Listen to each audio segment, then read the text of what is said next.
Kasus kejahatan narkoba seperti tidak ada habisnya.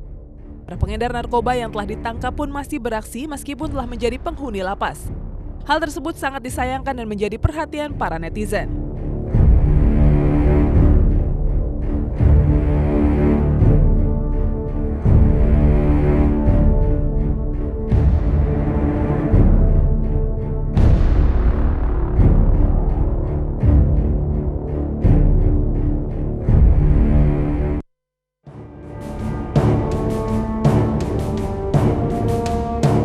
Indonesia menjadi salah satu pasar yang cukup strategis dalam bisnis peredaran narkoba.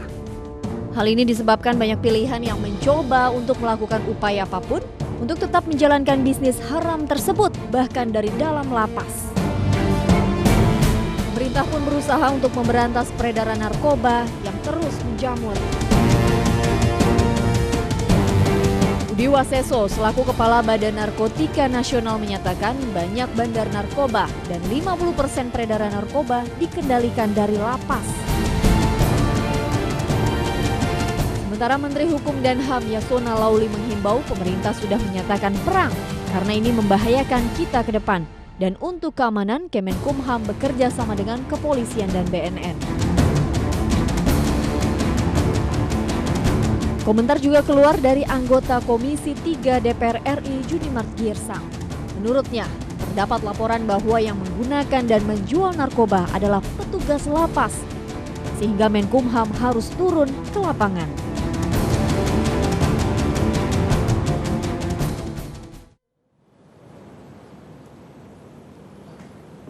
Pak Akbar, kalau tadi kita mendengar keterangan dari Pak Slamet, ternyata masih ada 80% narkoba yang beredar, artinya akan semakin banyak pengedar yang akan ditahan dan ini menjadi pekerjaan rumah bagi Dirjen Pemasyarakatan atau Dirjen Pas. Apakah siap menampung begitu banyak jumlah pengedar untuk ditahan, Pak? Oleh karena itulah kami senantiasa mencoba untuk membangun forum komunikasi ya, yang tergabung dalam Mahkum Cakpol plus BNN dan Kementerian Kesehatan. Jadi kami juga sampaikan bahwa ada baiknya, terutama untuk narkoba yang baru pemakai itu sebaiknya tidak langsung ditahan atau dipidana, tapi mereka ada baiknya di tempat rehabilitasi. Karena lapas rutan itu kan bukan tempat yang ideal untuk rehabilitasi. Walaupun bisa jadi mereka justru akan lebih sering menggunakannya dan bisa jadi menjadi seorang pengedar seperti itu kan? Ya, walaupun di lapas narkotika itu sendiri seperti Pak Andika tadi dan beberapa lapas narkotika di Indonesia itu kan ada 17 lapas narkotika ya, itu ada program rehabilitasi. Tapi kita juga berharap bahwa walaupun ada program rehabilitasi di lapas, alangkah baiknya tempat-tempat rehabilitasi seperti di BNN, di Kementerian Kesehatan, di Kementerian Sosial itu juga bisa dimaksimalkan. Dengan demikian kondisi penghuni yang terutama penghuni lapas rutan ini kan mayoritas hampir 50 bahkan 60% terutama di kota-kota besar itu adalah kasusnya narkoba. Baik. Nah itu kira-kira yang bisa kita sampaikan. Baik. Jadi apa yang membuat Anda akhirnya berhenti setelah 4 tahun menggunakan narkoba?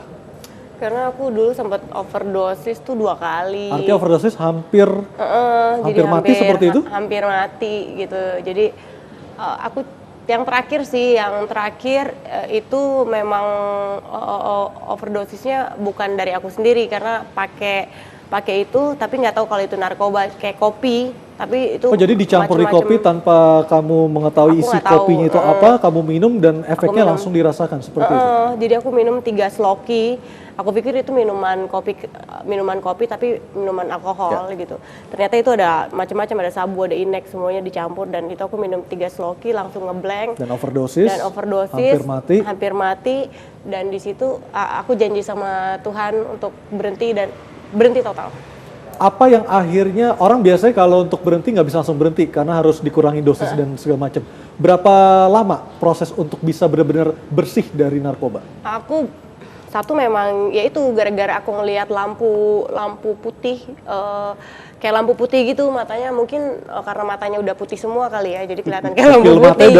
Udah terbelalak ke atas gitu ya? Mungkin jadi udah janji sama Tuhan, terus cara ngejauhinnya adalah ngejauhin temen-temen yang pakai narkoba. Terus ngedeketin diri sama keluarga, terus lebih banyak ibadah sama olahraga, ya jadi hidup sehat. Untuk nagih pasti ada, tapi ganti nomor telepon semua gitu. Amin sampai sekarang bisa. Nomor telepon ganti, teman dijauhi, rumah, tapi kan mereka tahu kamu tinggal di mana. Dulu kan aku ngekos, sekarang aku udah balik ke rumah mama. Jadi lebih deket sama keluarga sih intinya. Jangan sampai salah pergaulan karena emang itu benar sih. Baik, Pak Slamet, ketika seseorang ingin berhenti menjadi pengguna narkoba, selain proses rehabilitasi, apa lagi mesti ditawarkan oleh BNN? Ya, selain ada proses rehabilitasi, ada proses namanya pasca rehabilitasi. Proses pasca rehabilitasi ini bagaimana proses sosial dan proses psikologis terhadap yang bersangkutan. Proses sosial bagaimana keluarga, bagaimana masyarakat. Proses psikologis itu bagaimana dia men-treatment diri sendiri, bagaimana kasih sayang orang tua kepada. Artinya peranan keluarga sangat besar untuk besar. membimbing mereka kembali ke jalan yang benar. Ya, jangan sampai dia kembali ke komunitas. Baik, jadi masih ada nggak keinginan untuk makin narkoba lagi? Oh enggak, aku kan kebetulan walaupun aku nge-DJ di lingkungan Sampai sekarang aku kan masih nge-DJ? Masih banyak yang pakai, tapi aku sih nggak terpengaruh dengan hal itu. Walaupun disuruh coba, Parnonya meninggal. Karena masih gitu. ingat waktu jelang yang matinya overdosis itu seperti apa ya? Jadi aku nggak mau bikin malu keluarga. Mungkin amit-amit deh nggak mau. Amit-amit, jangan sampai. Jadi bukan yang Mungkin begitu. takut apa gitu, tapi cuma takut mati aja. Takut matinya tuh jelek lah ya. Tapi pernah nggak dideketin lagi atau berusaha dibujuk rayu lagi oleh teman, oleh bandar yang dulu sering jual ke Jenny supaya pakai lagi? Pernah nggak Sama mengalami teman-teman di klub sih, karena kan biasa kalau DJ kan biasa kita dikasihnya gratis apapun, dan itu kita nggak bisa kita pakai itu pun emang disediain, cuma aku nggak mau. Baik. Gitu. Baik Pak Slamet, Jenny dan Pak Akbar, terima kasih atas waktunya berbincang bersama kami malam ini. Dan pemirsa, demikianlah Talk to Anyus untuk malam hari ini. Saya Aryo Ardi, terima kasih dan sampai jumpa.